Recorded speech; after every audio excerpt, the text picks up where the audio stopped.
This Copa America Best Bets and PLL Power Rankings edition of the Sports Gambling Podcast is brought to you by Underdog Fantasy. You can win up to 325 times your entry with their new Pick 8. Sign up with SGPN to claim your special pick and first-time deposit offer up to $250 in bonus cash. UnderdogFantasy.com, promo code SGPN. We're also brought to you by Rhythm. Get the best data-driven props and picks from Rhythm. Claim your 7-day free trial by going to sportsgamblingpodcast.com/rhythm. That's sportsgamblingpodcast.com/RITHMM.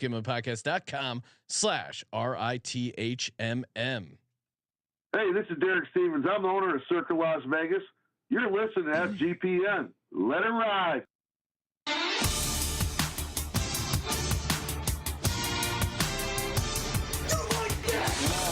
Cox. He's one of those guys who will get penetration.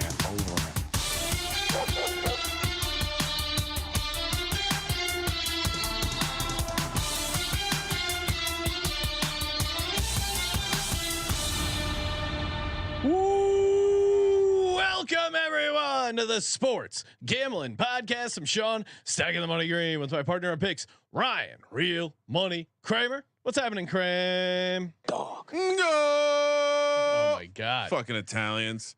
Fucking piece of shit Italian. You scored on your own goal? Arrivederci. Yeah, I'd expect to own goals from the Polish, Ryan, but not the Italians. This is a tough week for Italian culture. One, there was Italian on Italian crime in the Tommy DeVito. They're calling it right up there with the Lufthansa heist. You're being racist. Italian American on Italian. Italian American. Very different than the Italians we're talking about over there. They do the hand thing completely different. How dare you?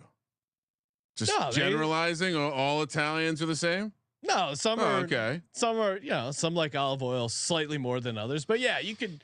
You know what I like to do? I put the garlic in the olive oil. You let it sit at the bottom. It marinates in there. It's very delicious. Paulie had a great way of doing the garlic. You get the razor blade, slice it nice and thin. All right, we got a fun show for you in store here on a Thursday. We're going to talk a little footy up top, and then talk. There are no games, but we got a little fun exercise in lacrosse. We got some power rankings and some future bets, Ryan. So time to get hot in the PLL. But joining us before we do that to talk Copa America, maybe a little Euros, the host of the Soccer Gambling Podcast on the Sports Gambling Podcast Network, Mr. Billi Bahate. Billy, just mere hours ago, congratulations. England got a tie. I assume that was ties are good in soccer, right? How are we feeling about the Euros so far?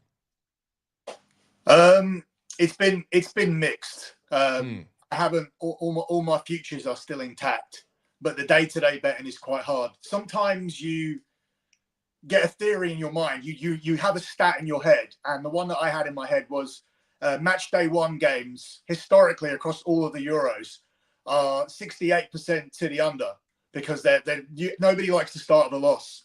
So when it was about 75% to the over, I started to think, wow, like this is the time we get in on the unders. At the very worst, this round is going to finish 50-50. It stayed pretty much 75% to the over, completely destroying all historical data from the competition. So yeah, that was a rough one, riding out those unders that never came in. But yeah, the futures are in a good position. Pretty much teams are winning who are expected to win, but it's just a case of who looks good, who looks bad. Germany and Spain looked good. France did what they needed to do. England looked terrible and as disjointed as I told you that you were one of the skeptical English fans where everyone's putting us in the championship against France. Guys, let's pump the brakes a little bit. Which, don't worry, the next game will be different because I will be wearing the beautiful England jersey. That Billy sent over. Thank you, Billy, for sending the autograph kit to the SGPN studios. Appreciate that. Walk us through who the player was that you sent over. First of all, I wouldn't wear it. I would just put it up somewhere. Yeah, he's the most popular player in the history of English football. Like Paul Gascoigne. To be honest, he was supposed to be bigger than he was, But in 1990, he was compared to Diego Maradona. We never had a player in that conversation. We've had, obviously, England have had success, but Pelé plays for Brazil. Maradona plays for Argentina. He was supposed to be our guy. Unfortunately, he liked drugs, alcohol, going out, partying, messing around. To show you how big he was signed by Lazio. And so not many players leave English football, but he left to go to Italy when Italy was the bigger league, bigger than the Premier League. Everybody, if you were anybody in the early 90s, late 80s, you would go to Italy. And he went there for 8 million, which was a lot of money. If that was adjusted for inflation now for a football transfer, that would be a 150 million pound player. So he ended up going to Italy. Yeah, went to Lazio, and then returned to Rangers in Scotland, won championships with Rangers. But it was after that, as soon as he didn't get picked for the 98 England, it was 1998 England squad, because they just felt like he'd reached the point where he was too much of a distraction. His career went downhill, and yeah, pretty much alcoholic behaviour, beating up wives, having random kids, random incidents, things of that nature. But yeah, he was on course to be a player who was one of the great players of all time. He's regarded as, I'd say, the most popular. Some people say he's the greatest. He's the most talented English player we've ever had, but he didn't reach his potential. But because we're English and because he did drink and did go out and party and was crazy and did punch up his ex-wife, that makes him even more popular in this country. Like, that's actually what we like about him. The fact that he completely derailed his career is what sounds makes like him a the most DJ popular only. player. I mean, minus the punching up the wife. Didn't need to go there, but partying certainly condone that. Billy, the soccer gods finally decided to host a tournament and invite USA, yes. Copa America. Kramer is Copa Fever. Do you have any plays for Copa America? And of course, tune into the Soccer Gambling Podcast. I saw a preview just go up. Yes, throughout the Euros, he'll have you covered, and I'm sure. There was a Copa preview as well. Yeah, so I was gonna say, if you want to, he's international. He doesn't exclude like the Euros. he covers all the teams. He's not afraid to talk Copa. Walk us through USA. What are their chances? How much are we gonna win by? Are they playing in the parade already? How say you, Billy? How do we match up in this Copa tournament? Well, yeah, doing the Copa America preview is a little bit harder. It wasn't much fun researching the prospects of Peru, Venezuela, Bolivia, but that's what I had to do last night till about 2 a.m.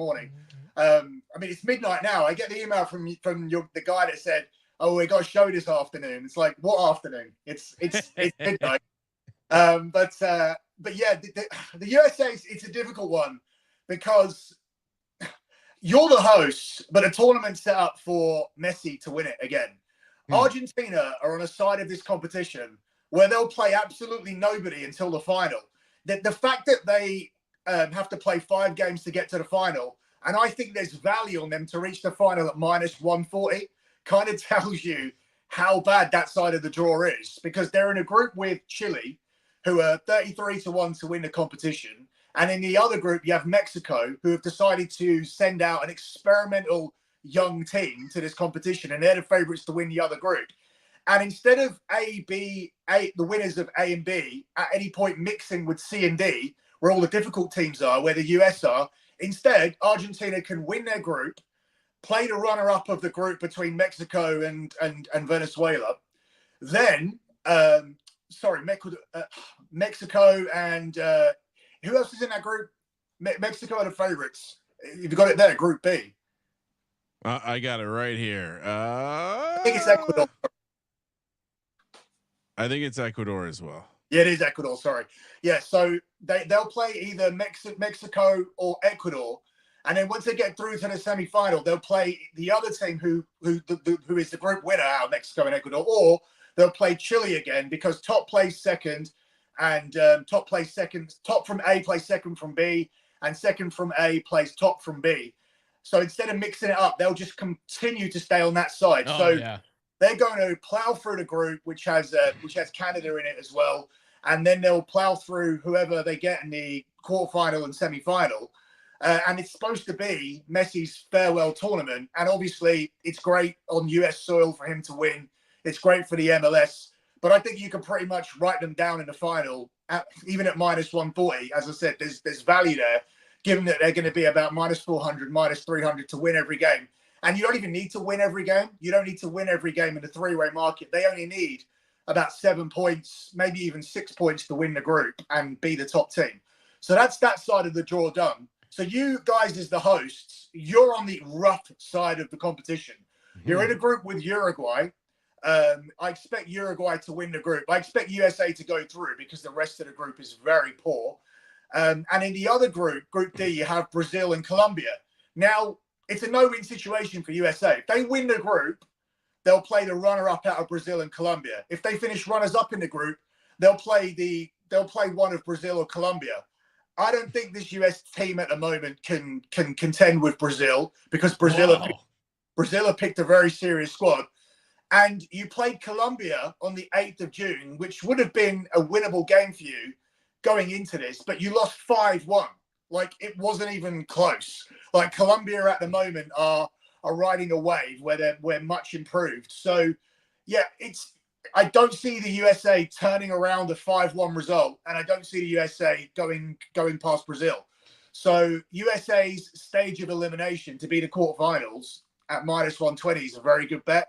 So for you guys to come out of the group, go out immediately as soon as knockout football starts, that's how I'd be looking at that. And the problem with when you watch things on ESPN and you kind of see what the US take is, because sometimes when I'm doing research, I go into this YouTube hole where I start to see, well, what does this country think that they're going to do? Like, what's their media saying? Your media has no idea about your team. Like, they think that you have some players in Europe. So automatically, now that people are breaking through, like McKennie and Pulisic, who's been called a prospect since he was at puberty, because you have these players now that are playing in these leagues, and some of them have even occupied places in the first 11, the expectation has gone way, way high. Well, Colombia have players playing all across Europe. Uruguay have players playing all across Europe. I mean, important players.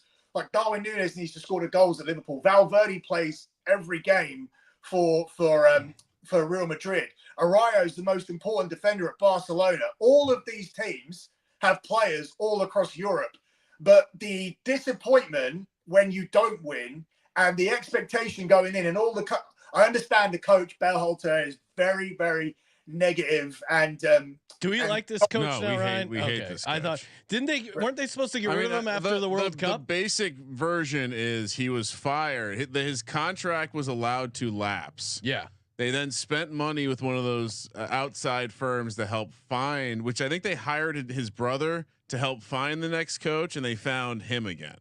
So it's one of these stories where if it was a bigger sport in this country, they'd be like, "What the fuck is going on over here?" Uh-oh, Ryan. Sounds like there's some people doubting us. Sounds like we're an underdog. Sounds like no one believes we can take down Colombia, we can take down Brazil, and then we can take down Argentina. Sorry, Messi, it's gonna be a mess in the finals when we kick your ass. USA to win the Copa 12-1. I don't know. Here's the problem. One couple things. They did lose to Colombia 5-1. That's accurate. But we did bounce backs. We did more recently draw with Brazil, Sean, 1-1. And as far as Billy throwing our great American soccer players under the bus, the great club of Manchester City, one of the greatest clubs in the world, just recently signed 14-year-old Kevin Sullivan. Who, by the way, was a member of the Philadelphia Union, an American, Sean. Okay. Quote, quite possibly the greatest 14-year-old soccer player in the world right now. An American, Sean. He's not playing on the USA team right now, but just worth wanted to throw that counter punch. You know, soccer is having a moment. It's gonna be the sport of the future. We got the It's Called Soccer shirts in the merch store. What are the U.S. odds to win it all? 12-1. It sounds like you're saying we should bet on them to lose in the quarterfinal round at -120, but 12-1. I don't know. I'm seeing stage of elimination. I think we want them to lose so the coach maybe gets fired before the World Cup. Quarterfinals USA stage of elimination is -130. Really? Yes. So, golly, I can't do that. No. Come on. No, not around July 4th. No, yeah, Billy, this what are is you really doing? close. What are you doing? They're not gonna lose around July 4th. All right, Billy, give us some locks, soccer locks for the weekend. Well, we're gonna kick the shit out of Bolivia, right? We open with Bolivia, Sean. Sunday, this Sunday, -500 to beat Bolivia. We're gonna take care of Bolivia, right? Yeah, Bolivia are my bet to finish bottom of the group. That's a great prop. Bolivia are misleading because they've competed with some of the top teams over the years, if you look through their results. But when you dig deeper, every positive result they've had is in Bolivia, where you play at altitude, where teams go there and cannot cope with it, and Bolivia can. Away from home, which this whole tournament will be, Bolivia have not won a game of soccer, not even drawn a game of soccer outside of Bolivia since 2021. That's crazy. So every positive result that they have, and that's because teams do find it difficult to go to Bolivia, has come in Bolivia. Outside of Bolivia, a 100% losing record for 3 years. So this is a shoo-in win for this is a win where this is a game where they should win, which they rarely do convincingly. That I think that's the problem that the US media and the supporters have, is that the coach doesn't really beat teams convincingly. And that obviously comes down to having a lack of goal scorer. Like, he can't mold and create a number 9. So stylistically, he's trying to play around what you have. He's trying to make USA difficult to beat.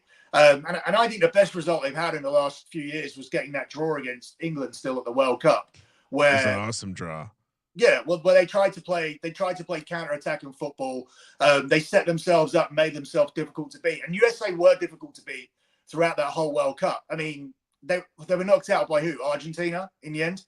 So yeah.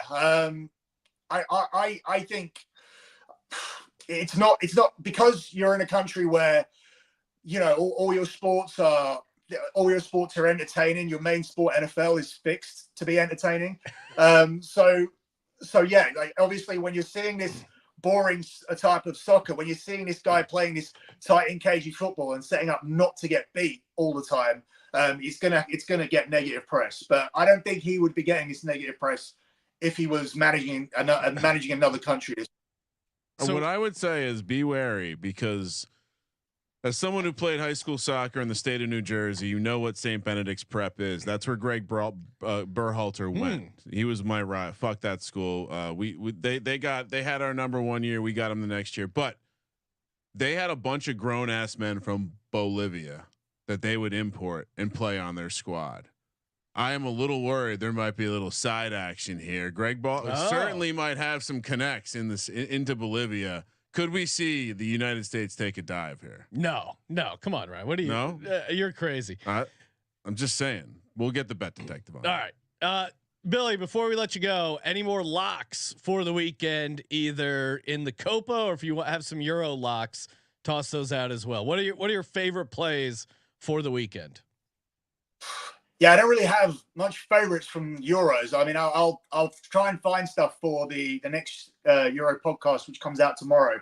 But I wouldn't say they're favorites. But I prefer futures, so I'll probably talk about those while we have the chance. Yeah, so Copa America would be the one. Like I said, Argentina -140 to reach the final. That should be close to 200. They will get through. Bolivia, they haven't won a game on outside of Bolivia. So how are they going to pick up points here? Even if they pick up 1 point in this group, they'll be lucky, but they'll still be bottom. So them to finish bottom at around about -120 is another good bet. At bigger odds, if you look at the top goal scorer market, Darwin Núñez of Uruguay is very interesting to me. The top of the market is very much Messi, Vinny Jr., Julian Alvarez, these people that we know. But if Argentina are going to score goals and Brazil are going to score goals, all the names at the top of the market, they can't all score the goals. If they're going to win a game 3-0, Messi and Alvarez can't both score 3 goals. Like, it's going to be divided up. Goals are going to be shared out.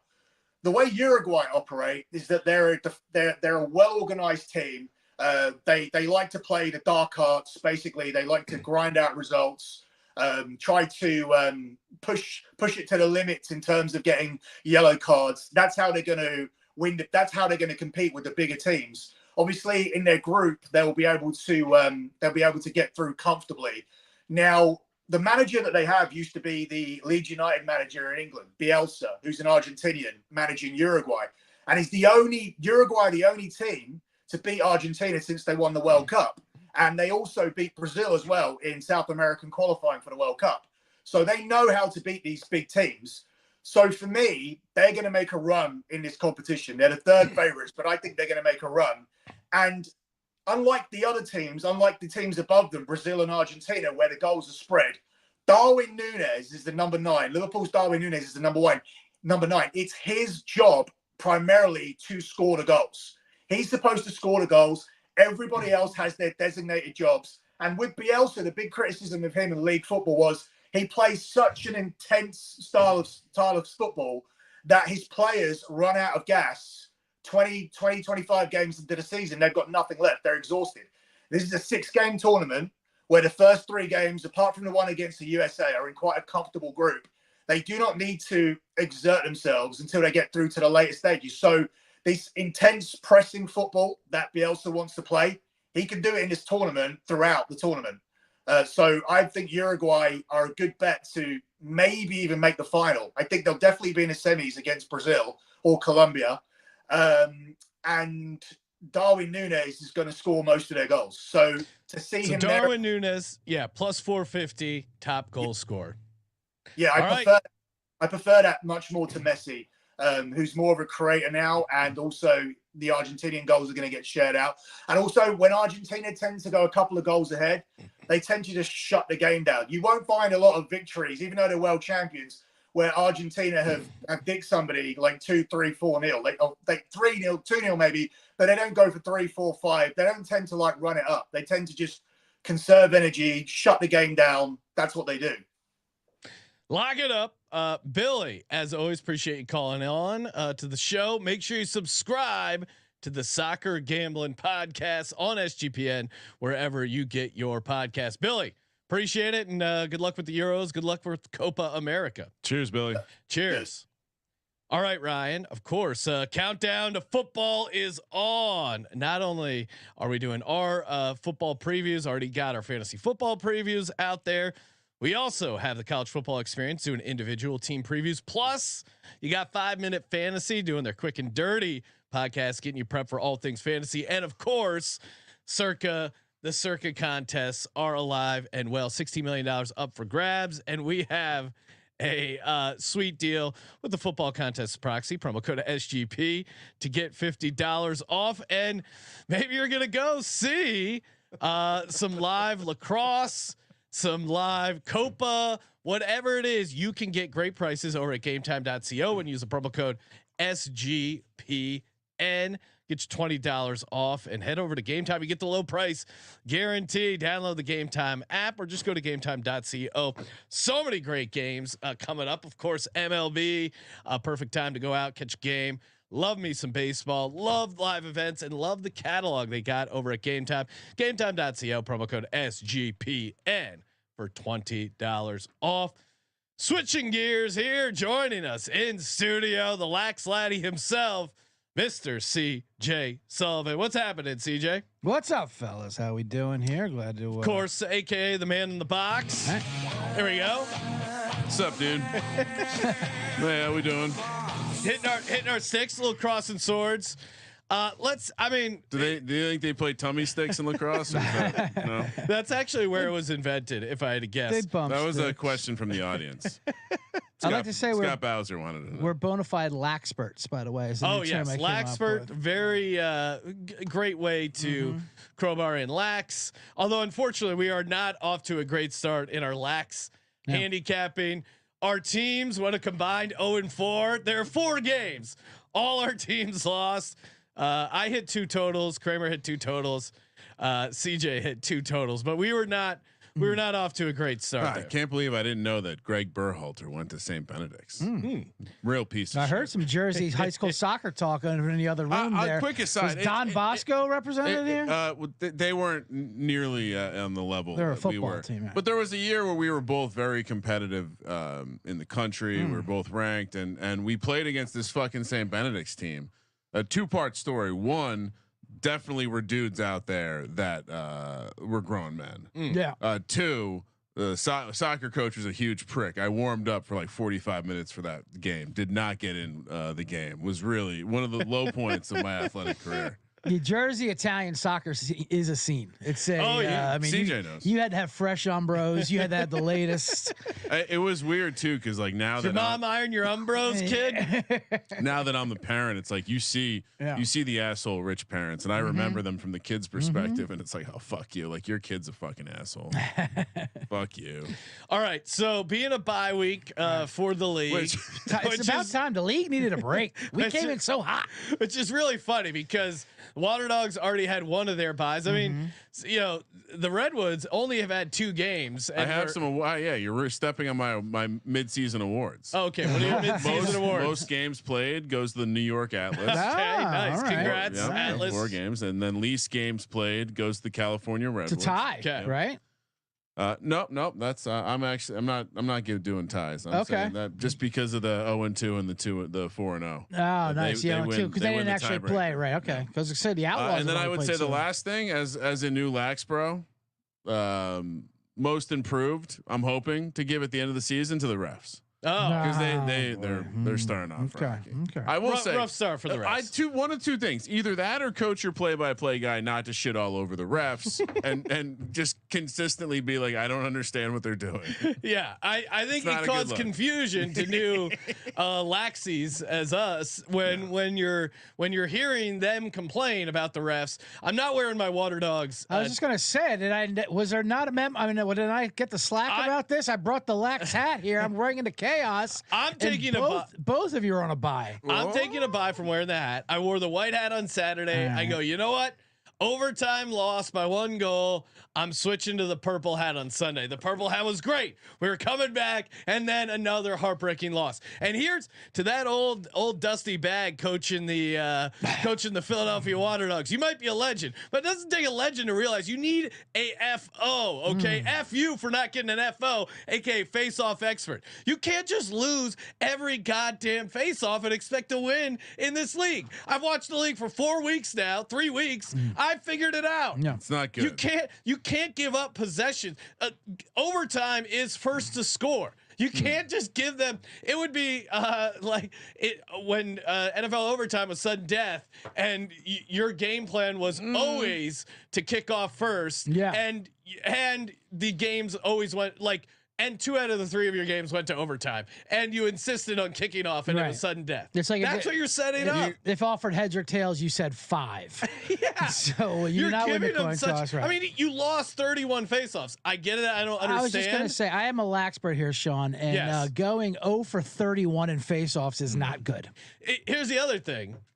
I like using this for making points. Put it right at the camera. Get it right out. Here's right the coach. Here's the other Right thing. the dirtbag coach. And I'll put it behind your head. This is an Ryan's appointment he's made. They really whack the shit out Yeah. of each other. I do like that. Yeah. Part. Here's the other thing. Ryan, we should point at the man making the point. Like at Sean. Listen to Sean here. I now. get you might not be an expert, but you give me 31 tries against another guy just reaching for the ball. You can't win one of them. You're a professional lacrosse player. That's a good screenshot. I mean, there. come on. You can't win one. Well, not one. So There's my Water Dogs rant. I would. They suck. Wow. But Are they're you not out on my the number team? 8. They are not my number 8 power rankings team. Let's start from the bottom. Yeah. You want to get into it? We're right into the power rankings. Yeah, like let's go to the power rankings. Well, because we're gonna do power rankings. Let's get right in the dirt. But Do we want to reveal our NFL players? No, I think we do power rankings. Then we do NFL Hmm. players that would be the best at each position. Okay. Then we do a little. When do we do the drugs? That's at the end. Okay. Before we make our We future will. pick. I got some smelling salts because you do not need that right now. But Yeah. you're awake. we as we as lacrosse handicappers need a wake up call. CJ, Maybe the league needs a wake up call. Billy was just laying down a lot of hot soccer knowledge, and Sean was just like he was dozing off like grandpa on the rocking chair. I try not to glaze over when he's. I mean, he really goes in deep. That would be an insult. Like not only snoring during an interview, but having a smelling salt. No, tell me again about Argentina. If you ever see Sean correcting his seating, it's because he's falling asleep, and he's just moving. It's like, well, I don't have like a window I can roll down so that air hits you, makes you wake up. Got to turn the AC on in the room. All right. You want to start at the bottom or the top? We doing count up or count down? I think count down. Start from the bottom, right? Number 8 team. CJ, you go first. You're the Laxpert. All right, Laxpert. This could be a little controversial. Some of my rankings here. I got the Maryland Whipsnakes dead last, even though they do have a win. But we all know what a fraudulent win it is because they're playing against a team that hasn't figured out the rules yet. And once they do, look out. All right, look out.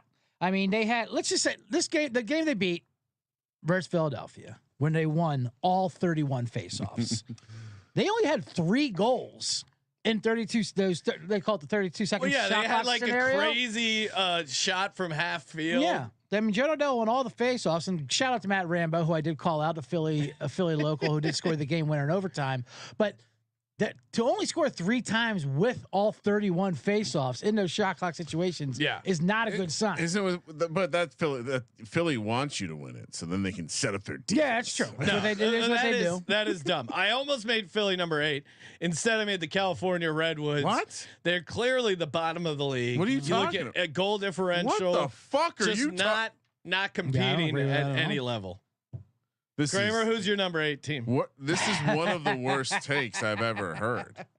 First of all, roll Woods. They've been getting rolled. They have what I did was I built a little advanced analytics model. Okay. And so the first thing I looked at was potential victories to level the playing field because we don't have the same amount of games played. So I see the Redwoods team. That's a 2 because they've only played 2 games. So I don't see how you can put them in. I like this I mean, you could look at it by saying the Water Dogs, considering they had 3 1-score losses, they were all 3 potential victories. You have 0 potential victories because you weren't in either of those games. The Water Dogs have 1 in the potential victories, and they are my number 8 team. Wow, they haven't won a game, and more importantly, I feel like this is personal between the two. Yeah. More important. Well, Sean knows they fucking suck. Right. The whole face-off thing is embarrassing. You can't come to the party without a position. Like at this point, all right, you had a theory. You applied the theory. It's not working. You got to pivot. You lost to the Maryland. The Whipsnakes are the worst team in the league, and they lost to them. Right. That's why they're the worst team in the league. Philly number 8, and I kind of just gave away my number 7. The Maryland Whipsnakes. Yes, I like very bad. CJ, what's your number 7? This is tough. All these you could throw a blanket over, but I went California Redwoods. What? Yes. At 7. I know. Although, the fuck are you talking? Although I do like to. I mean, listen, they have 2 tough losses. They had the chaos. They played a game without one of their best players because he had his job. They lost to. Well, have you seen his schedule? It's not getting any easier. The Redwood schedule. And I'm not talking about the teams they're playing. I'm talking about the amount of counting. Q4 is right around the corner. They also got another injury there. Was it Chris Fake? Their whole back line is banged up there. They had bad trouble. And they played good versus New York. They had a bad start to the 3rd quarter. They lost to the best team in the league, the Chaos, on a controversial call. The refs. Don't forget the refs. And I love that TD Laren. He won 24-34 faceoffs versus Baptiste, as predicted right here. He can match him on the line, as I said. But that being said, they are 0-2. They haven't been good. It was a little disappointing after versus New York. But who knows how good this New York team is right now. Listen, I have them against above the Whipsnakes. To be determined, though. We'll get to the future department. I like a lot of these. You know, for my number 16 or my number 17, I did go Philly Water Dogs. Had to put them above the Redwoods. They're clearly better than the Redwoods. I think this team has massive potential, but I hate it when guys put power rankings where they have a team that lost to the other team. It drives me insane. So I think this is going to be hopefully I'm creating some bulletin board material for the Water Dogs. Really? And Coach Kieran. Who are you pointing at there? I assume most of the Water Dogs watch. Shout out to McCardle. Follow him on X. Nice. That was nice. Sowers looks really good. Sowers He's a great. fun long shot for MVP. We'll talk about it in the futures market. This team has incredible potential, but right now, until they get a face-off expert, number 7 in my power rankings.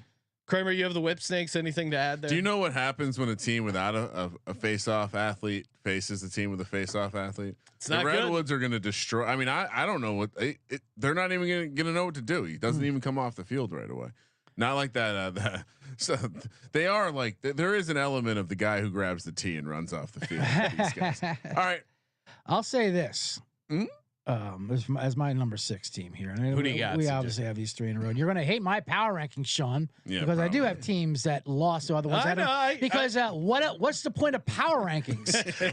Why not just go standings? The other thing you're thinking of is standings. We can just throw the standings out there. Hey, here's 1 through 8, whatever the standings are, the number differential. I have some non. I mean, what the hell is the definition here? boy. So here's a nice stat for your Philadelphia Water Dogs, and I do think they are a loaded team that could be in the top of this list as soon as they figure out this face-off situation, which I will give them. Hopefully, they'll do. But how about this? They've outscored their opponents in total tallies. They haven't had 1 2-point goal yet. wow. So they've actually in total tallies, So the goals balls- versus goals. yeah, the ball- Phillies outscored Yeah. their opponents, even though they're 0-3. Their 2-point defense sucks, and their 2-point offense sucks. Which They're is bad in today's game. It seems like a lot of their stuff is fixable. Oh yeah. Also seems like maybe some adjustments are needed. Yeah, well, it looks like they've made the wrong adjustment. Like they went to advanced with the face-off, They got way too where cute they with should have that. brought that back and not advanced when it comes to the 2-pointer. Yeah. Kramer, what do you got? Next up, number 6, Boston Cannons. You're probably thinking, what are you talking about? This doesn't make any sense. Doesn't make any sense. It doesn't make any sense. Well, let's remember. Unless you follow Kramer on Twitter. First week 1, they get absolutely boat raced by New York, 19-12. Then this Boston team comes out and they beat who? Whip snakes. Completely incompetent Maryland Whip Snakes. So that's barely my model. Barely gives you a win for beating the Whip Snakes. And then what? Last week, I mean, they barely beat the incompetent. Don't even play a face-off guy. Philadelphia Water Dogs. Good point. I don't see much potential here for this team. So even though they may have a win or loss more than a team above them, that's fine. These are my power rankings, not yours. Boston Cannons, number 6. Suck it, Boston. Yeah, I mean, to me, whip snakes and cannons neck and neck. I made the whip snakes I agree. 6, and then the cannons, I'll jump ahead and make them 5. I don't think the Boston Cannons are a very good team. I'm looking to fade them in a lot of opportunities, but I guess they deserve some credit for hanging around and getting that 1 victory over the whip snakes. And I mean, they do have 2 wins, so it's hard to punish them that much, but they're definitely a team I'm looking to fade in the future. CJ, who's your CJ just 5 pointed team? out this isn't standings. This is I power know. rankings. Well, listen, I have a team above them that has less wins. CJ, who is your team at number 5? I was gonna say I knew Kramer was ranking up when he tweeted out Cannon's team is trash mid game in a game they won. They were trash. They were trash at the point. What are we on? I gave out 6. Number 5. 5. I got the Denver Outlaws. Oh. Denver is the most interesting team as far as power rankings. They're interesting because they've also only played 2 games, so it's a tough sample. Now, opening game, they look like the worst team in the league. Opening week, It's opening week. but they also went against the Carolina Chaos. So that'll happen. That's fair. But they got like 5 free goals once Blaze went out. Then their coach at least adjusted and say, hey, maybe I shouldn't have the LeBron James Lacrosse playing in the midfield. Coming out of the box. Maybe I should put him up front, have him score, do what he can do that no one else can do. He puts up. Why are these he puts up coaches so 8 goals, right? 10 points. It's Brendan O'Neill, 1-man show. Now they're getting Logan Witchoff back. I don't know if he's going to have him play along with him, put him in the back. Who knows what he's going to do? This coach is a wild card because he's a moron. I mean, this seems like the same problem the soccer situation. There is moron coaches. Yeah, there's some UFL type coaches in this league. So I think so. Maybe that was just an ungodly performance by O'Neill against a great Utah team that they came back from and got an unexpected win. tough to rely on that week to week. So I think this is kind of a one-man show. I think they're a combination of what they were week 1 and the week 2 there. So I'm going to go with, I have them at 5. I don't think they can sustain that. Real quick, Underdog Fantasy, use that promo code SGPN, get you $250 up to $250 in deposit cash. Using that promo code SGPN, Kramer and I are doing our fantasy lists. Top 10 fantasy quarterbacks, tight ends are already out. Make sure you check those episodes out. CJ, Bo Nix did not make my top 10 fantasy football quarterbacks. Kind of an interesting potential here. Does seem like he'll be the day 1 starter. 17.5 passing touchdowns, 28.50.5 passing yards is what he currently is over on Underdog, the NFL season market for fantasy projections. Do you have a angle here, higher, lower, for either the passing touchdowns or the passing yards? For Bo Nix. Yeah, Bo Nix. I haven't gotten your Bo Nix take. Yeah, it's tough. Bo Nix take. We were shocked at the Russell Wilson stats. He surprisingly had better fantasy year. stats than you would have thought. Considering how bad he was being hated on and like set up to fail. Yeah, and he refuses to throw over the middle of the field, according to some reports. I'd also say it does seem like it's not locked in. Peyton, have you been reading between the lines and diving in with the Denver beat reporters? I don't think it's been a great start for Bo Nix. I'll say this. Normally I think the play is you just I don't know. Maybe I go lower sure. on both, huh? Absolutely. All right, lower on Bo Nix. It's a rookie quarterback. Just because the odds of him even playing 16 games, 17 games. Yeah, you have to remember on all these NFL season long, they just factor the 17 game. Right. I wonder what the Underdog fine print is about if you don't start week 1. I think there is a minimum to qualify. So check that out. Well, the old school way was you had to start the beginning of the season. They've since augmented some to just include, like you said, percentage of snaps. But I'm pretty sure that was part of the Void Army's complaint with the Aaron Rodgers one. UnderdogFantasy.com promo code SGPN, get you that sweet deposit bonus. Top 4. Well, I didn't give out my 5th yet. Oh, you didn't? Who's your 5th? California Redwoods. Oh, this is bullshit. Well, they've only lost 1 game, and they lost to the best team in the league. No, what do you mean? They're 0-2. Well, the chaos. That's true. They lost. Oh, that's on your protest. I'm calling. Yeah, there is an official protest with the league. There's a pending victory coming.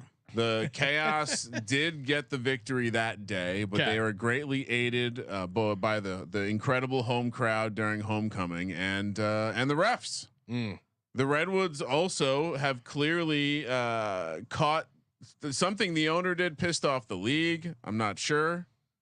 But they have the body clock situation against the New York team and the ref situation in the week 1 where they chose to just not apply the rules.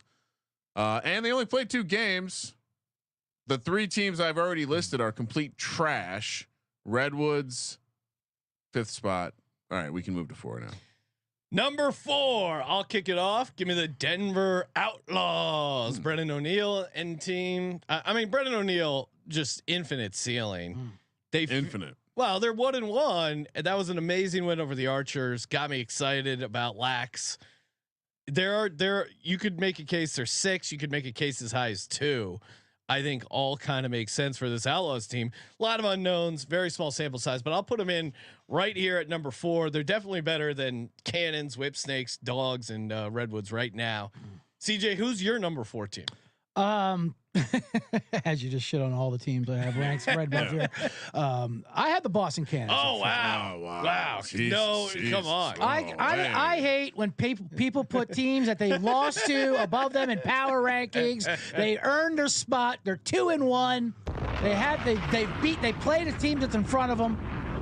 No, they're a joke. That Hail Mary first half buzzer beater. That was so infuriating. That was just tilting left and right. But I mean, they had wins, and Philly had to come back just to tie it up. But you're right, they don't do the face-offs. They beat the Whip Snakes and that thing. But I wasn't as down on the Cannons as much as I know Kramer was even beforehand.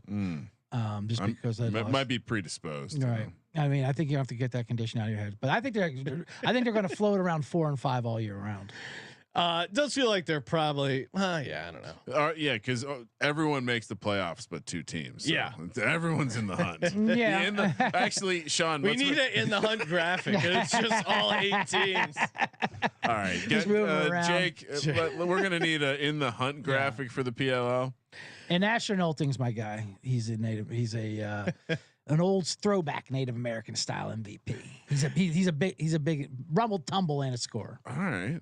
I got CJ's Carolina Chaos here. They of course, wow, a little low, but all right. Did technically get the victory against the Redwoods, and you got to also realize these teams that have already played their homecomings, like they don't have any homecoming coming up. I don't know if that really helped the Water Dogs. Well, they're a trash team. I'm only focused on the 5 organizations that aren't trash.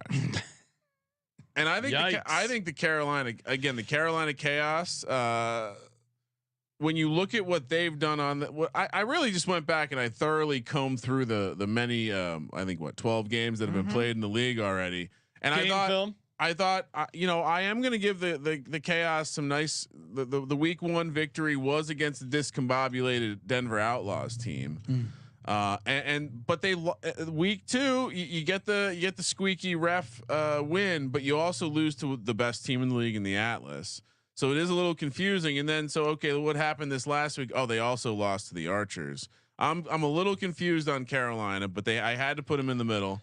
And when they are playing at their best, they defend. By the way, I do like how they are going out of their way to spotlight these crazy fucking goalkeepers and how much they shout at their teams. Amazing. It's like, oh yeah, we got them mic'd up. We're just gonna do that.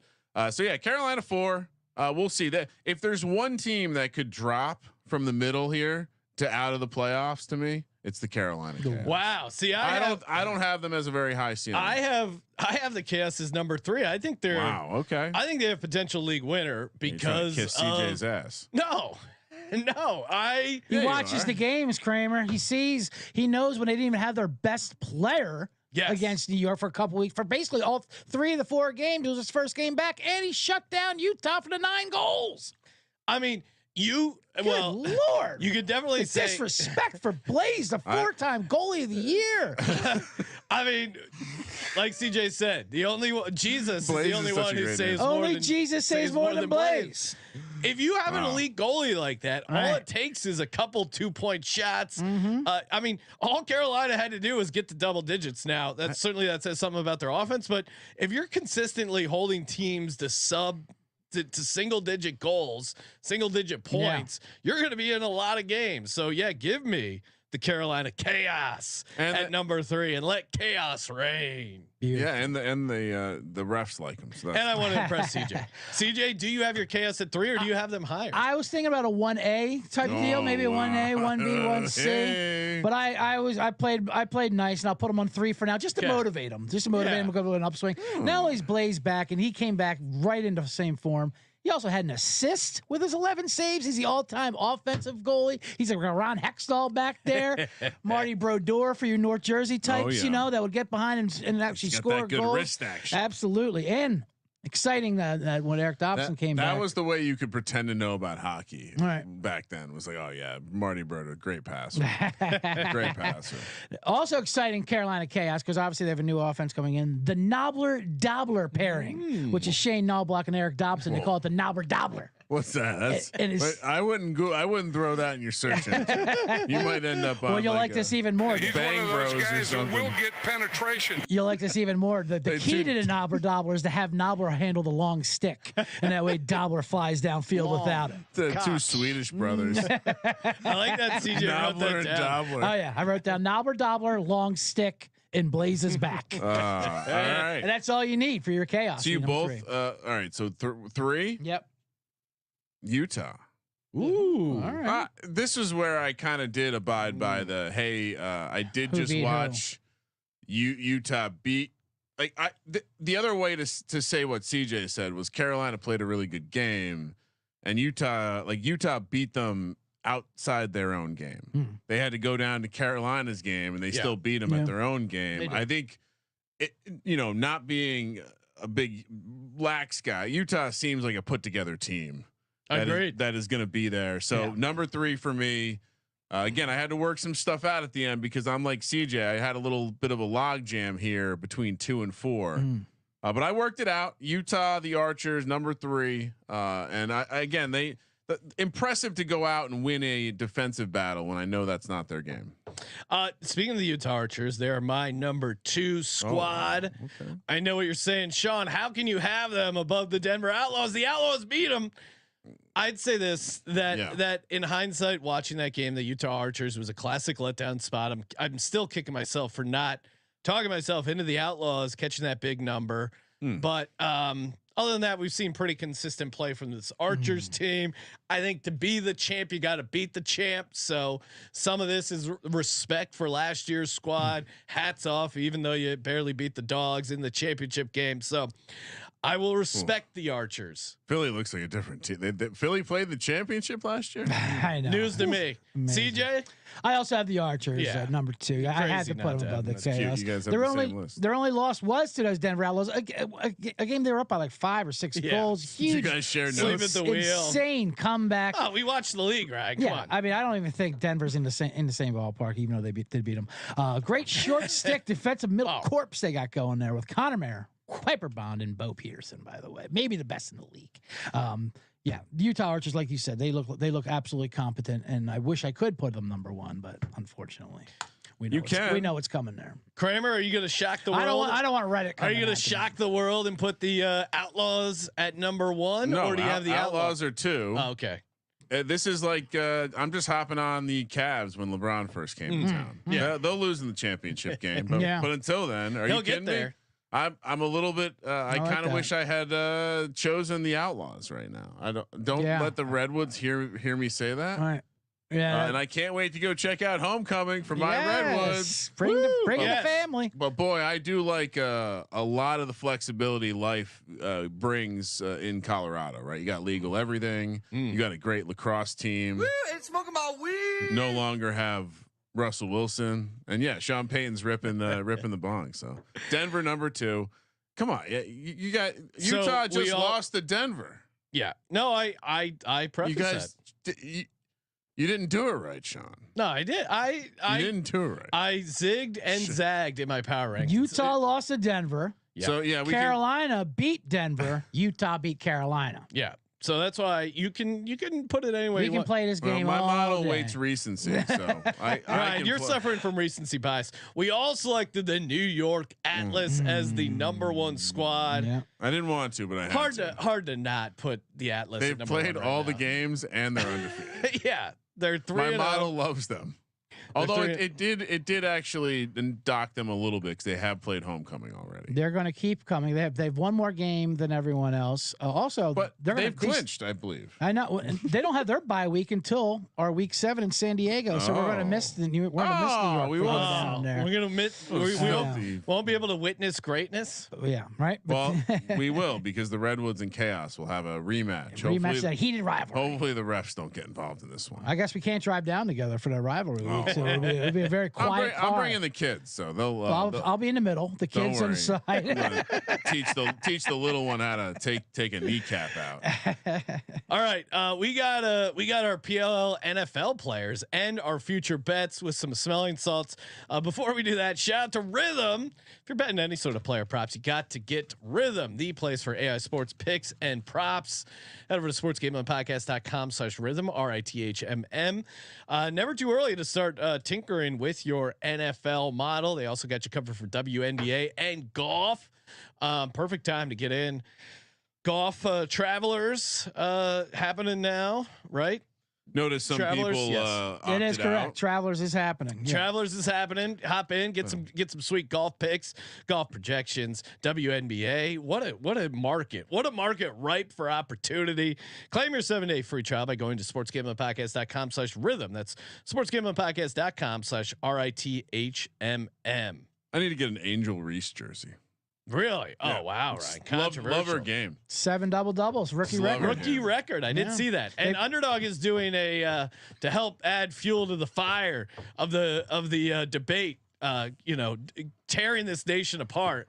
You can either select Angel Reese or Caitlin Clark for your free pick offer. So check them out and use again. I've been using the rhythm projections to dominate over an underdog. So nice little winning combination there between our partners. Kramer, we have our NFL squad. Now that we're lax experts, we're going to pick NFL players to build our own dominant NFL lax super team. Who is your face-off specialist, Ryan? So I was trying to figure out the best position for the face-off specialist. Yeah, because I have some thoughts. You have to get low. Okay. And it does seem like you have to have good hands. So I immediately thought, well, this brings me to the range of fullback, center, or interior defensive lineman. Because I think you want to have a low center of gravity. It's interesting. Oh, you disagree? No, I handicapped it completely differently. But who is your? So I decided I would take one homer pick because he's actually the best in the league in terms of handwork from the defensive nose tackle position. That's Dexter Lawrence. I think you throw him in there. He's got great hands, elite hands, amazing size and strength, and he can get low as fuck. You can't move him. And when I watch these face-offs, that seems like if you can't get moved, you eventually are going to be able to poke the ball out in the direction you want to your teammate. And so I'm going Dexter Lawrence. Also, if he has to play a little defense, I think he can get in the way, maybe knock someone over. I know that the face-off guys, they would prefer a guy that can play a little defense versus offense. Yeah. So I'm going Dexter Lawrence at the face-off specialist. See, I looked at it. Honorary mention was Kyle Juszczyk. I looked at it completely different. I wanted a guy, to me, from watching the face-off specialists, those guys are particularly good hand-eye coordination, very quick on the draw. I mean, they're dropping the ball in there. The hand-eye coordination is really what I valued. Ball tracking skills. Someone who's used to being on the ball for a snap. Great point. That's nose tackle. I went, and I see your case there, but I went Sauce Gardner. Elite speed, elite ball tracking skills, a little bit of swag that you want in the face-off position. Can I just workshop if Dexter Lawrence and Sauce Gardner walk into the center. Yeah, and Dexter Lawrence just like leans. I think if Dexter Lawrence clamps on him, then Sauce is done. But if Sauce, I think immediately, I think Sauce Gardner is quicker and he snakes that ball right out. Wow. Or if Dexter Lawrence is quick enough to get it, Sauce Gardner quick turnaround, poke it out. Yeah. That would actually be an interesting thing. Sauce would rake it. Lawrence would be clamping. I'm curious where CJ went with this. Rake versus clamp. How did you handle the face-off spot? Well, you guys were close. Both of you were very close in your description. So I applaud you for that. At least you were scratching the surface of where you should have went. But you keep saying the word and then you go a different direction. That's why I'm like, oh shoot, they're gonna take face-off specialist. You need someone who's a specialist, someone who goes in there, does one job, and then is told you don't touch anything that has to do with the game of play. And you got a return man here, right? And in football, I was going to go with the long snapper specialist, a man who comes in there and he does one thing: he snaps the ball, punt. You don't make tackles. You get right the hell to the side of the field. You don't touch anything. Matter of fact, we'll make rules that no one can line up over you, no one can touch you, no one can jump over you. You can't do anything.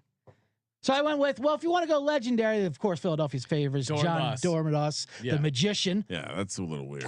And he knows magic. Right. Perfect. A lot of hand action. But if you want to go someone who's currently in there, Thomas Hennessy, the Jets long snapper, who also went to Duke, a very lacrosse friendly. I think any kind of Duke white man you want to get in there. It's a handicap. Yeah. So I would do specials. I would love Dormados as my all-time favorite, but if we need a Duke backup as the so I just like to get in there because I love the face-off, especially you win that face-off, then you come right to the side. Oh no, you don't touch a thing. Kind of like those F1 drivers where they have to put them inside the car, like through the window into the tube, and then they put the steering wheel in front of them. Okay, you don't do anything else but drive this rocket ship.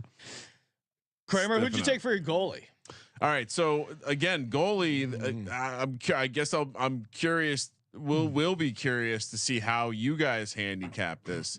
To me, you want someone that is going to be able to be large, but also have athleticism. And I think, and you probably want some good hand-eye coordination here.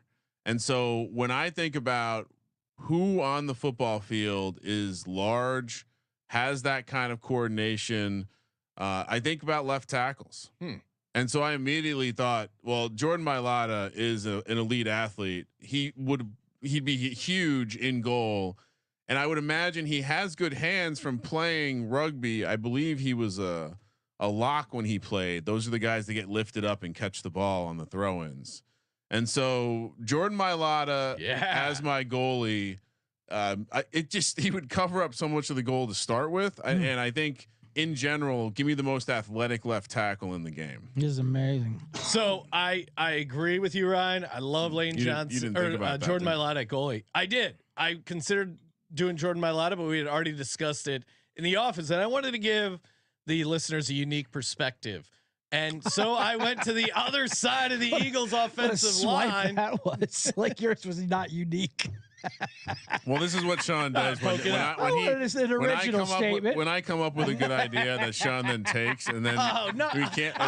And I bring it up first. I was the one who immediately, when we were talking about this, I go, "Oh, Jordan Mailata, he'd be great."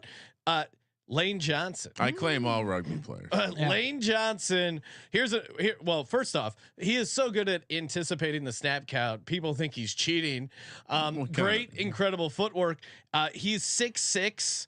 310 like that. I mean, that's Blaze on steroids, and he might still be on steroids. Lane Johnson, also just a shaved head with a goatee. That is lacrosse goalie if I've ever seen one. Like, I factored in the look a little bit here. He just looks like he fits in on a lacrosse team. Give me Lane Johnson at goalie, netminder for the Philly Water Dogs. CJ, incredible.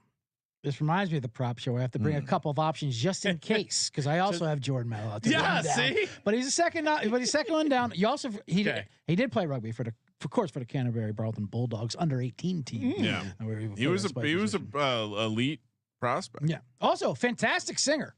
What you need to shout out to shout out calls. You know, kind of an opera. You have to perform for the back row as we're classically trained to do. You know, and you know, we did learn. We have been taught that the goalies yell a lot in lacrosse. So other than that, I know athleticism does help, but also sometimes some of those saves, it seems like some are reactions, some are just like kind of like in the way. Yeah, some kind of just in the way. I feel like half the time they just get like pelted by the ball. Yeah, exactly. They just got pelted by the ball. So like, let's go that route. Who is the biggest man in the NFL right now? And it's a backup line for the Ravens, Daniel Fael. No. Ooh. 6'6", 380 pounds, and that's on a good day. That's in season. That's what he puts on his license. So he tips damn near 400. You're just filling out. I'm just trying to jam this net in and change the rules of the sport. Absolutely, I'm trying to see if I can get a sumo guy who can fill up the entire net instead of put that net stick by his face, and that's it, and just get pelted. Becton. Yeah, just like that. Test make it like a carnival game. Let's see if you can find these 4 little open holes in the corner. The rest is filled by Daniel. I love it. Kramer, who's your offensive guy? Yeah, so offense, my initial thought was, okay, just get the quickest possible guy. But I also want someone who's big, and I've seen a couple of these bulkier guys where it's like that matters. Yeah, it is. It does feel like there's two types of guys. Allen. Oh, damn, that's a good one. I think, like, to me, I was like, because at first I was thinking smaller, shiftier, and then I was thinking running backs, and then I was like, well, wait a second, like the elite quarterbacks in the NFL would be the best. Yeah. Offensive guys, I think. And so, give me Josh Allen. I think thinking about Josh Allen lowering his shoulder, smashing into a dude, spinning off, and then whipping a shot into the corner, like that makes sense to me. Josh Allen, like that answer. I went more of the wing position on the offense. Give me Cooper Kupp. Okay. He's got speed, but he's also, I mean, from watching lacrosse, I feel like it's a lot of tryhards, and Cooper Kupp, ultimate tryhard, right? Like these guys, there's a reason they're not in the NFL, NBA. They're guys who show up to practice every day. They're the guys who do their drills, the guy, stuff that you just can do in your backyard. Parents are going to sign them up for the camp. They know there's a path, and Cooper Kupp has that path. He also likes the Grateful Dead. Feels like you could just see him sliding on a lacrosse helmet. I'd be shocked if Cooper Kupp did not know how to play lacrosse. Like really, he just looks like a guy who should be playing lacrosse. Cooper Kupp for the offense. Yeah. CJ. I had a couple options with this.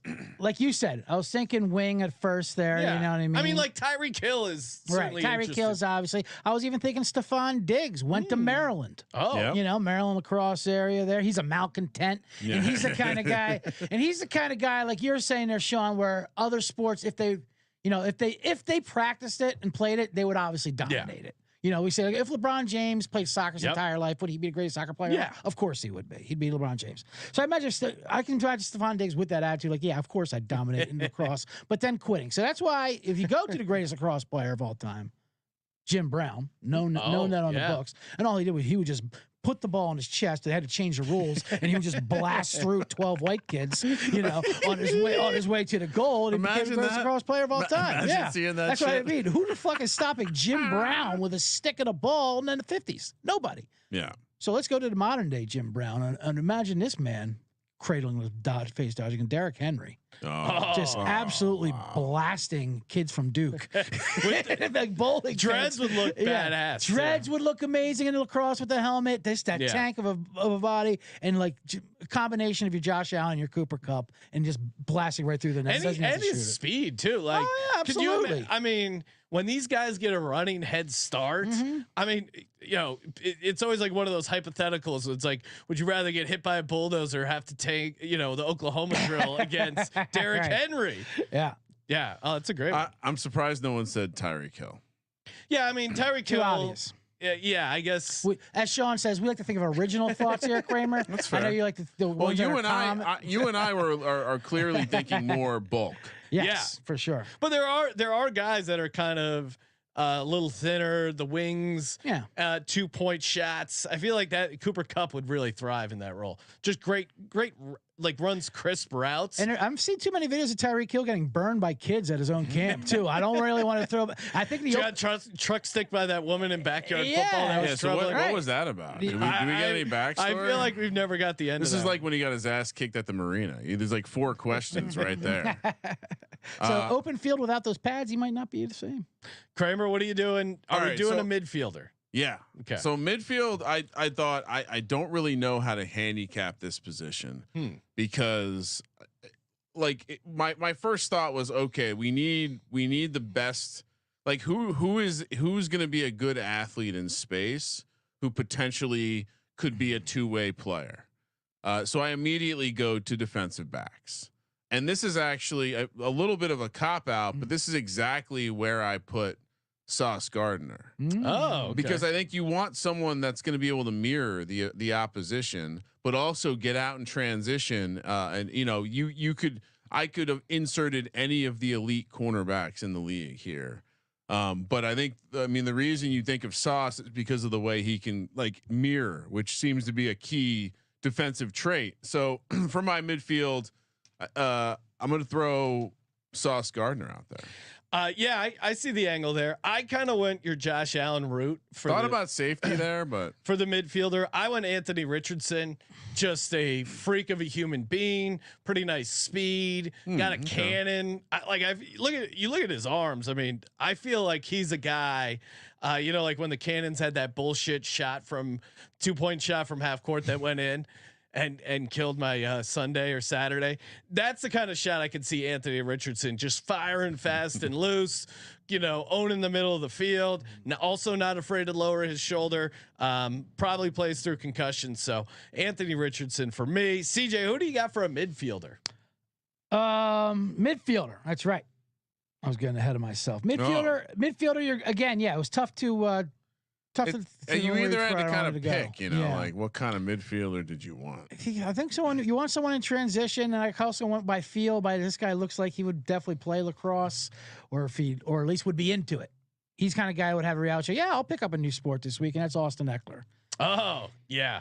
He's into surfing. He's just talking about on his podcast. Yeah, exactly. Podcast. He'll do it for each week. Like, hey, this week I tried lacrosse. You know, and he just picks it up, gets taught in a week, and picks it up immediately because you know. Can Austin do it? Great athlete. Yeah, can exactly. So he just looks like it with the surfboard. I can do just for his content for his show. You know, and obviously he'll pick up one because he's a great athlete. Kramer, defense. Let's close it out strong. Well, so again, I thought when I was thinking about how like who could be a defender, I thought safety, defensive back, but maybe a little undersized. So then I was all right. This is easy. I just watched J.J. Watt play in a soccer tournament for $1 million, who with real soccer players and look pretty athletic out there. Give me T.J. Watt. Oh, you stole mine. Did really? Yeah. You want me to do someone different? Oh, you can do T.J. Watt. Well, I just watching J.J. Watt. It was unbelievable. But in that same vein, I have no problem. Just let me flip around. I would never take a Cowboy. Micah Parsons would be really good. But give me Nick Bosa. Okay. I'll flip around. Same certainly kinda, politically feels like he aligns with the league. What do you mean? Nick Bosa. I can see. Was he a big Biden guy? Yeah. Okay. I'll have to look into that side. So you Nick Bosa.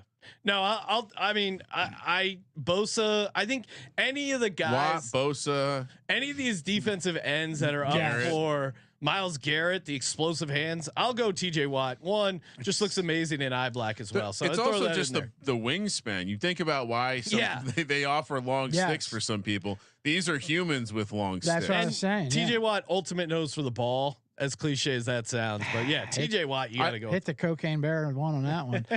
Also, explosive hands. Is that, yeah, Max Crosby probably could be good. Also, I went with the long stick route and that Chandler Jones. Oh, wow. Okay. Is he still in the league? Oh yeah, he's on the Raiders. Chandler Jones and different Jones. Yeah, not Sean Jones of the Houston Oiler fame. Also would make a great long stick. But yeah, he's a long stick. Went to Syracuse as well. Chandler Jones. I like to try to get these guys who have big lacrosse colleges, at least because they're around these people in the dorms. They pick up on some of the rules. Yeah, spend some time under Belichick. Under Belichick. Mess around. Probably talk a little lax. Mess around with the sticks, in the dorms fairness, like he's that. also crazy as shit. Yeah, absolutely. Right. He has. We checking in with Chandler Jones. He has offered an apology recently for social media. His social media. He won some kind of rant. Was it IG Live? Remember he was running around in Vegas naked? Yeah, absolutely. Yeah, what's he got to apologize that's for? Vegas. Living his life, baby. That's the NFL's fault. That's got nothing on Chandler. He'd really bring a certain edge to the locker room in the PLL. Yeah, it's not like he drove back from Topgolf going 120 miles an hour. I mean, that's nothing. Just going naked out there. Yeah, I mean, I'm excited. Get the Jones back into sports. Let's close things out with some smelling salts and some PLL picks. Yes. When's the last time this we did? This is amazing. Sean, CJ Kramer, I'm worried CJ's too excited. The last time we did this was the only other time we've done. Yeah, this. it was like 2018 before NFL Week 1. It's in the intro. We did really bad in our picks, and then so we stopped doing them. It's in the intro. If you watch the intro video, there's towards the end you see us doing like. They in the program. I'm not in the recovery program or anything like that. But when you go to the can't do these? When you go to the doctors and they give you drugs for that, they call that a free lapse. All right, so this is a free lapse. I'll say you're a doctor. Sure, this is a free lapse. Yeah, but I'm not in the program. So what I would say is you're supposed to crush it in the middle, okay, and then it kind of changes, and then you inhale it. These like those old crushed cigarettes. When you crush the filter, the Camel crushes. You would get I for would free? say approach this with the same caution you would approach a fresh jar of moonshine. Okay. Yeah. So a little hair in your chest. So what we're doing? We're crushing the middle. Yeah, and then we're smelling like two fingers. Yep. Yeah, like or like this. Or break it in half. Let's see. I don't know. What do you think? Just 2 squeeze fingers. the middle. Right. Okay, so count down to crush, and then you smell where you squeeze. You smell where you squeeze. You'll smell it. All right. It's let's see. I mean, I haven't done it since high school. It's 35% alcohol, 15% ammonia. Keep out of reach of children. Shout out to the James Alexander Corporation. 5, 4, 3, 2, 1, crush. Woo! Chaos is coming, baby! Woo! Yes, sir. Okay. Oh man. Let's go! Now I really want to play lacrosse. Yeah, I don't need coffees anymore, baby. Oh man, this stuff's good. You guys going back for like thirds? How many boxes did we get from that? You can get this right on Amazon. If anyone knows a bulk order, you got to even it out. You got to get a little in each nostril. You guys want to? Maybe we could do this as a group. What's the world record for most smelling salts hit in a group across the internet? We're bringing those to Vegas. Holy shit! That was amazing. We gotta get a clip of that. We gotta pull that. That's a great clip. Oh golly! I gotta be honest. I almost feel like I just got congested from smelling salts. Really? Cleared me out. Did anyone get a burn? I got a little burn here. Oh yeah, I got the initial burn. It's the same thing. It was the same thing I did last time, which was I just took too much. It's like the gravity bong problem, where like you don't know, but you don't need to put it that close to your nose. No, you don't. I would say I need one for the other nostril. It feels. No, this is still. They're still going, dude. Oh, yeah, that's a live wire. Oh yeah, it sure is. Oh God, damn! I'll take all the empties. All right, let's get out of here, Sean. All right, close it out with some PLL futures. Oh golly, dipping back into the MVP market. Did YouTube just take us off, or no? I'm just. Oh. I was gonna say these are you can get them on Amazon. You guys have fun. I'll be in the corner. Brendan O'Neill, MVP, 25-1. Yep, that's it. It went from 15-1 to 25-1 during his bye week. I've watched. I understand why Jeff Teat is a heavy favorite. It's too heavy. Still crazy. It's too heavy. He's averaging 7.5 points a game. There's only so many guys that I've seen in 4 games. That's a lot. Do we want to put a little extra on Pinnell? I'm fine with our. They've Pinnell only played position. 2 games. Pinnell position. I'm fine with our Pinnell position. I also. To win it all back, God MVP damn. Field at plus 350. You can either do put me down. Jeff Teat or down. Field. Field is plus 350. Love that. And then Outlaws and Water Dogs both 10-1. Small sprinkle on those. Why are the Redwoods 18-1? They've only played 2 games. Have they not seen my model? It's a fair. Add it. Give me Denver 10-1. Hold on, Ryan. What? I'm trying to write all. You gave me these fucking smelling salts. And now you tell him real back. move the Slow stick. it down. You need to calm down. Calm down. I'm shoving chemicals up my nose. So I love how if you shove someone from behind, it's a penalty. But if you go up behind him and just crack the shit out. You were of talking about the announcers before that one penalty they didn't call it, and the guy announcers goes, "That's got to be something." I don't know what it sounds like. A Bob announcer. I don't know what it was, but I think I got it on the mic. It just smells like smelling salts over here. Redwoods 18-1, Okay. Outlaws 10-1. Okay, so I got the Outlaws at 10-1, Water Dogs at 10-1, and then a small sprinkle of Michael Sowers MVP at 80-1. If the Water Dogs get their shit together, Sowers has to be a part of it. CJ, what do you like? Some future bets? I like all 3 of our teams, boys. Okay, to be honest with you, I like Team Dodge, Roll Dodge. I like Philly at 10-1 a lot. Yep. All they have to do is get that face-off thing together, and even if they haven't, they outscored their opponents. Like I said, it's these 2-timers. I like the Redwoods at 18-1, only because there's 8 teams. Yeah, there's 8 teams that are 6 18-1. get in the playoffs. Right, and like 4 got in UFL, and we were working the long 6 get in the playoffs is hilarious, and they're 0-2. And the chaos at 650 with Blaze back. Are we? I mean, what a joke that is. Yeah, I am slightly considering picking up a piece of the Archers. Because I do think they might be really good, and we might be getting a little bit of a low point because of how at hot 5-1. The Atlas got Cannons their at homecoming. 5-1 is stupid. But Atlas has their homecoming happen already. They got so there's Whipsnake's crazy, Cannon's crazy. Yeah, you know what? Throw Archers 5-1 on there for me too. I'll put a third. Put more units on the chaos. And then Brendan O'Neill 25-1. Brendan O'Neill 25-1, and I'll add to the. I'll go Brendan O'Neill. That's a bridge jumper. Brendan O'Neill 25-1, just in case if he comes in. I mean, because we didn't get the 100-1 price, but that number's gone. Like we said, we can't chase that number. Nope. Jim Carrey style. You can't get me for that price anymore. 25-1. Put him in Brendan O'Neill, and Blaze wins his championship. Rob Pinnell. I'll add to my Pinnell position. What's Pinnell at now? 100-1. Oh, is he really? Oh, we can sprinkle some of that, right? We have the narrative. He's only played 2 games. All right, I like that. All right. Who's the kid that missed the game? Chris Gray? Yeah. Oh, put him down to 100-1. He's got the He's narrative. only played 1 game. And he's got the narrative. Only played 1 game. Yeah, hedge fund guy. Assuming he's not going to have to miss more time. You think he was? You know what? Maybe it wasn't a job. Maybe he had like some skulls initiation. Oh yeah, Skull and Bones are definitely. Moving and if he's got connections at Merrill Lynch or whatever, I'm sure they could sway some MVP voting. You're right. They get him into colleges. Yeah, they rig the elections. Right. They can rig an MVP race. It's like 15 Kavanaughs in the league. They definitely have an island where they slay humans. Right. Allegedly. All right. Thank you everyone for tuning in. As always, that subscribe button. Toss us a nice rating and review. And we'll see you coming up Sunday Night Football. Thank you for participating in the Sports Gambling Podcast. Check out the Easton Show tomorrow night, 6:00 Pacific, 9:00 East. Bunch of fun stuff coming up. Kramer. Yeah. Send us college football questions. We're recording a shitload of college football. Oh yeah. Conference previews coming with Colby. For the Sports Gambling Podcast, I'm Sean, stacking the money green. He's Ryan. Pinnell position. I like it. Kramer. Let it ride.